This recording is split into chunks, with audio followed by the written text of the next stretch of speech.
Haryana roadways के सांझे मोर्चे की तरफ से सरकार के खिलाफ अपनी मांगों को लेकर रोडवेज कर्मियों ने भूख हड़ताल कर अपना रोष जताया और जीएम रोडवेज के माध्यम से परिवहन मंत्री अनिल विज के नाम अपना ज्ञापन प्रेषित किया। पत्रकारों को जानकारी देते हुए कर्मचारी नेताओं ने बताया कि रोडवेज कर्मचारी पिछले कई वर्षों से अपनी मांगों को लेकर लगातार प्रशासनिक अधिकारियों से लेकर नेताओं तक गुहार लगा चुके हैं।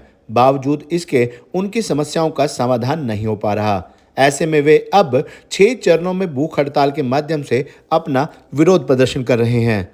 उन्होंने कहा कि 32 सूत्रीय मांग पत्र में उनकी 10-12 मांगों पर सरकार के साथ कई बैठकों में सहमति बनी थी, परंतु उन्हें अब तक लागू नहीं किया गया। ऐसे में वे अब 5 मई तक अपनी भूख हड़ताल जारी रखेंगे और 8 जून को परिवहन मंत्री के खिलाफ अंबाला में रोष प्रदर्शन भी करेंगे। आप खुद ही सुनिए कर्मचारी नेताओं ने क्या कहा।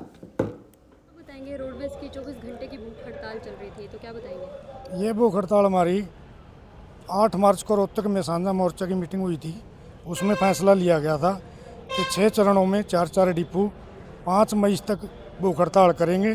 जो रोडवेज के कर्मचारी हैं लंबे समय से आंदोलन कर रहे हैं और सरकार ने कई दौर की बातचीत में 32 सूत्री मांग पत्र में से हमारी 10-12 मांगों पर सहमति बन चुकी है।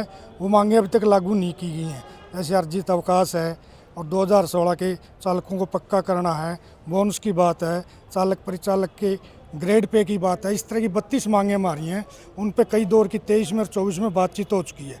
सरकार गंभीर नहीं है, इसलिए सांझा मोर्चा ने फैसला लिया है कि 5 मई तक ये भूख हड़ताल करेंगे। हम सभी पूरे हरियाणा में 4-4 डिपो हर उसमें 6 चरणों में करेंगे और उसके बाद 8 जून को अंबाला में परिवहन मंत्री जी के खिलाफ रोष मार्च निकालेंगे। अगर फिर भी सरकार इन मांगों के प्रति सचेत नहीं है, कर्मचारी यूनियनों से बातचीत नहीं करती है, तो उसके बाद कभी भी मीटिंग बुला करके सांझा मोर्चा अगले आंदोलन की काल करेगा। सर, आज ज्ञापन भी दिया है? ज्ञापन दिया जीएम साहब के माध्यम से, परिवहन के ट्रांसपोर्ट मिनिस्टर के नाम, और आगे जो हमारी यूनियन की काल होगी उसमें जैसा भी आंदोलन होगा, एक दिन की सांकेतिक हड़ताल भी हो सकती है, अनिश्चितकालीन हड़ताल भी हो सकती है, सीएम का घेराव भी हो सकता है, परिवहन मंत्री का घेराव भी हो सकता है। तो आश्वासन क्या दिया जब ज्ञापन दिया आपने? नहीं, आश्वासन जीएम साहब तो क्या देंगे, उनके लेवल की बातें नहीं हैं।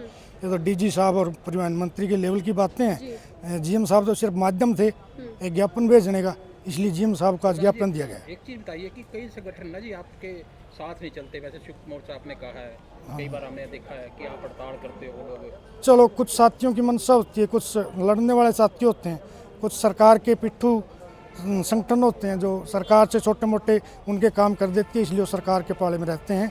लेकिन जो लड़ने वाले संगठन होते हैं वो हमेशा कर्मचारियों के हित में लड़ते हैं और हमारे जो सांझा मोर्चा में जो भी संगठन शामिल हैं वो सभी साथी लड़ने वाले संगठन। क्या नाम है सर आपका? मेरा नाम चंद्रभान खट, सर्व कर्मचारी संघ से संबंधित यूनियन का राज्य का ऑडिटर।